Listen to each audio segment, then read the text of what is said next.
মির্জা আব্বাস কথাবার্তা বলছেন অনেক বড় বড়, কেন বলছেন? উনি তো সুবিধাভোগী, উনি ঢাকা ব্যাংকের মালিক, 50,000 কোটি টাকার ব্যাংকের মালিক। কিসের ওনারা নির্যাতিত? আজকে ওনারা উল্টাপাল্টা কথা বলেন, এইটা করা যাবে না, আমরা সংস্কার বাতিল করে দেব। এগুলো তো আমাদের জন্য ক্ষতিকর ভাই। মুজিব বাহিনীর লোক, মুজিব বাহিনী আপনারা জানেন, মুজিব বাহিনী হলো যারা অনেক জায়গাতে মুক্তি বাহিনীর সাথে পর্যন্ত যুদ্ধ করেছে। তারা জেনারেল ওসমানীর যে সম্রাধিনায়ক তার নির্দেশ মানতেন না। তারা ওই যে ভারতের রয়ের তত্ত্বাবধানে তারা ট্রেনিং করেছে এই মুজিব বাহিনী, এত ভয়ঙ্কর। এই হাবিবুর রহমান বিএনপির নেতা, সুলতান মোহাম্মদ মসুদ বিএনপি ধানের শীর্ষে হাতে নেয়। আমরা সেই বিএনপি আজীবন ছাত্র জীবন থেকে শুরু করছি, 18 বছর বয়স থেকে এখনো করছি, করে যাবো মৃত্যু পর্যন্ত। কোন প্রলোভন, কোন লোভ, কোন ভয় কিচ্ছু আমাদেরকে নামাতে পারবে না, কোনোদিন পারেনি। তারা আজকে বিএনপির নেতা। সেই ভূমিকার জন্য কি আমি সেনাবাহিনীর প্রধানকে আমি ধন্যবাদ দেব না? অবশ্যই দেব। কিন্তু উনার পরবর্তীতে কিছু, কিছু কার্যকলাপ আমাদের কাছে এসেছে, তারা মানুষ পছন্দ করেনি। আমি আশা করব উনি এগুলিকে রেকটিফাই করে জনগণের কাছে পরিষ্কার করে উনি কাজ করবেন, এবং যদি সেনাবাহিনী কমান্ডে পরিবর্তন হয়, তত্ত্বাবধায়ক সরকার আছে, সরকার করে, সেটা তাদের ব্যাপার। কিন্তু এখানের মধ্যে সেনাবাহিনীকে একটা অশ্লীল ভাষায় গালাগালি করা, সেনা প্রধানকে কুকুরের বাচ্চা বলা, সেনানিবাস দখল করে নেব, আগুন জ্বালিয়ে দেব বলা, এগুলি কি বাংলাদেশের কোন সংবিধান কোন কিছুতে দেশপ্রেমের পরিচয় দেয়? এই ব্যারিস্টার ফুয়াদ আজকে এত বড় বড় কথা বলছে, তার পরিচয় কি? আমি জানতে চাই। এটা তো জামাতের B team, AB party. Jamaat Islami যখন নিষিদ্ধ হওয়ার পথে, আগে নিষিদ্ধ হবে, তখন তারা এবি পার্টি করেছে। আমি প্রত্যেককে চিনি, সভাপতি মঞ্জু সাহেবকে চিনি, ডাক্তার ওয়াহাব আছে আমাদের আর্মির, তাকে চিনি, ডাক্তার। তারপরে আমরা সেই ফুয়াদ। তারা এত কথা বলে কার জোরে, কার খুঁটিতে? তারা কিভাবে এগুলো বলতে পারে? এবং আমাদের বিএনপির নেতাকর্মীরা তাদেরকে নেতা মানে। বিএনপির নেতাকর্মীরা জানে না কেন? আমি এই মঞ্জু সাহেবের কারণে আমি প্রফেসর ইউনূসের সাথে একটা ছোট্ট সাক্ষাৎ করার ইচ্ছা ছিল। আমার সবকিছু ঠিক ছিল, উনি করতে দেননি। ওনার সাথে আমার ২ বার কথা হচ্ছে, উনি আমাকে ধানাই পানাই করে করতে দেননি। পরবর্তীতে আমি শুনতে পেলাম বিএনপির লোকজনকে তারা ভিড়তে দেয় না প্রফেসর ইউনূসের কাছে। কারা এরা? এই বিপাটি। তাদের এত খুঁটির জোর কেন? তারা এত পাওয়ারফুল কোথা থেকে হলো? আমি অবিলম্বে এই এবি পার্টির সেই মঞ্জু এবং সেই ফুয়াদ ২ জনকে গ্রেফতার করে জিজ্ঞাসাবাদের জন্য অনুরোধ করব। সেনাবাহিনীকে, বাংলাদেশ সেনাবাহিনীর নামে যারা কথা বলবে, সেনাবাহিনী শুধু ওয়াকার না, ওয়াকার একজন সেনাবাহিনী না, আমাদের ৪ লক্ষ সেনাবাহিনী সদস্য আছে। আমরা যারা রিটায়ার্ড আছি তারাও আছে সেনাবাহিনীতে, অ্যাক্টিভ ফোর্সে, রিটায়ার্ড লিস্টে আছি। আজকে যুদ্ধ লাগলে আমরা যুদ্ধে যেতে বাধ্য। কেন? কোন সাহসে তারা সেনাবাহিনীর কথা বলে? আগে তো কোনোদিন বলেনি। ৫ই আগস্টের আগে তো কোনোদিন শুনে নাই। ফুয়াদ একটা কথা বলেছে, এখন বড় বড় কথা বলে। পরিবর্তন, ২৬শে মার্চ বিজয় দিবস পরিবর্তন করিয়া বিজয় দিবস মানি না, করতে হবে। উনি কে? উনি কোথাকার ব্যারিস্টার? কোথাকার ব্যারিস্টার? কোথা থেকে ব্যারিস্টার সে? তো জীবনে আমি নাম শুনি নাই। এই রিসেন্টলি তার গত ২ বছর ৩ বছরে শুনতেছি এবি পার্টি। এদেরকে আসলে এই লোকগুলি আমাদেরকে অনেক ক্ষতি করে।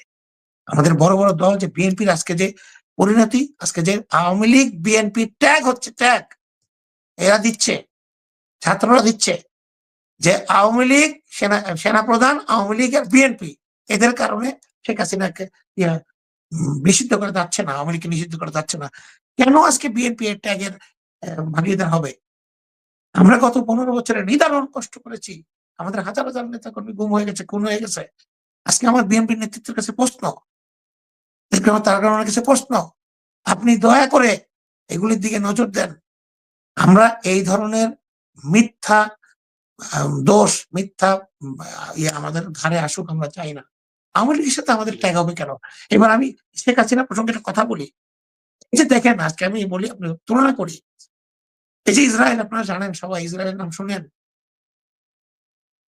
কেন ইসরায়েল শক্তিশালী? ইসরায়েলকে কেউ কিছু করতে পারে না।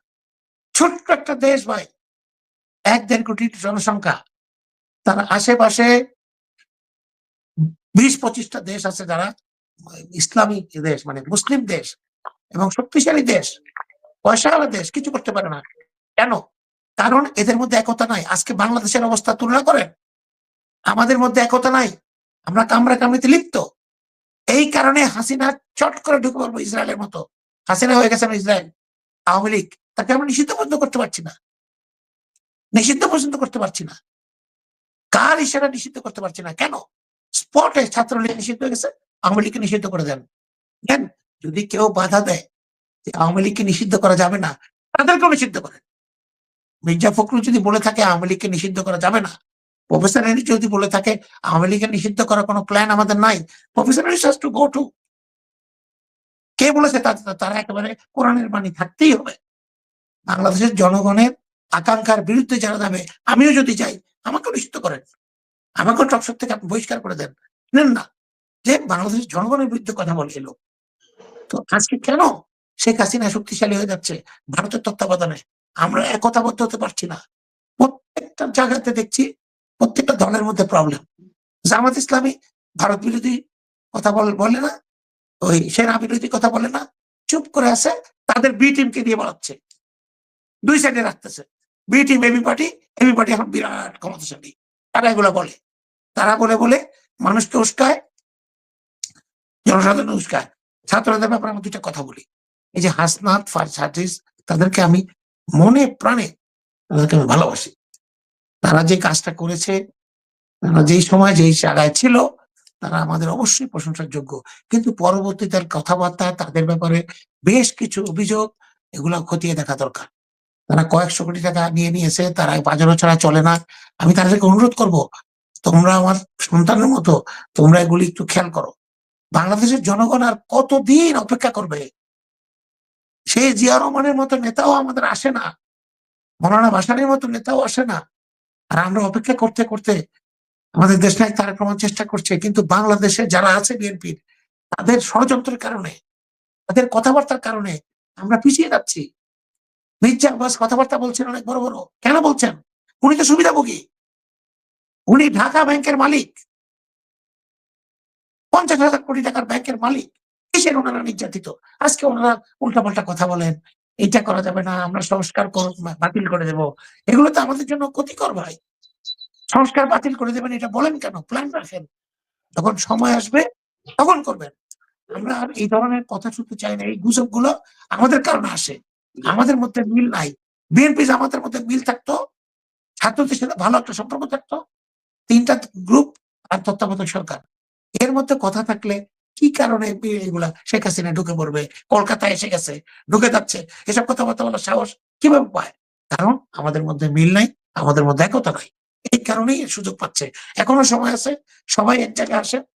আমাদের আমাদের প্রধান উদ্দেশ্য বাংলাদেশের নির্বাচন, সুষ্ঠু নির্বাচন, এবং যারা জনগণ যাদেরকে ভোট দিবে, সেই ভোট যিনি পাবেন তিনি সরকার গঠন করবেন। বাকি সবাই বিরোধী দলে থেকে বিশিষ্ট ভূমিকা পালন করবেন আপনার গঠনমূলক। কিন্তু আওয়ামী লীগকে কোন অবস্থাতেই বিনা বিচারে, বিনা ফয়সালায়, রিফাইন্ড আওয়ামী লীগ বলেন, পরিচিত আওয়ামী লীগ বলেন, কালার চেঞ্জ বলেন, কোনটাই আনা যাবে না। আমি ব্যক্তিগতভাবে এটা ঘোর বিরোধী। আওয়ামী লীগ আনা, একজন আওয়ামী লীগ আনা, আর শেখ হাসিনা আনা সেম জিনিস। এই ফ্যাসিস্ট দল হিটলারের নাজি দলের মতো আজীবনের জন্য নিষিদ্ধ করা উচিত। ধন্যবাদ।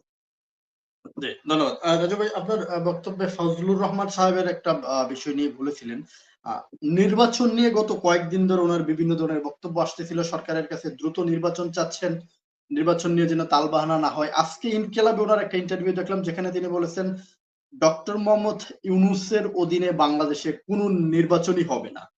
তাহলে নির্বাচনটা কার অধীনে চাচ্ছেন ফজলুর রহমান? এই লোকটার কথা তো বলতে চাই না আসলে। এই লোকটা আওয়ামী লীগের লোক ভাই, মুজিব বাহিনীর লোক। মুজিব বাহিনী আপনি জানেন, মুজিব বাহিনী হলো যারা অনেক জায়গাতে মুক্তি বাহিনীর সাথে পর্যন্ত যুদ্ধ করেছে। তারা জেনারেল ওসমানীর যে সম্রাধিনায়ক, তার নির্দেশ মানতেন না। তারা ওই যে ভারতের রয়ের তত্ত্বাবধানে তারা ট্রেনিং করেছে। এই মুজিব বাহিনী এত ভয়ঙ্কর। এই মুজিব বাহিনীর লোক, বিএনপিতে নাম তার আছে, চেয়ারপারসনের উপদেষ্টা, আসলে মরে যেতে ইচ্ছা করে ভাই লোককে, আত্মহত্যা করতে ইচ্ছা করে। হাবিবুর রহমান বিএনপির নেতা, সুলতান মোহাম্মদ মসুদ বিএনপি ধানের শীর্ষ হাতে নেয়।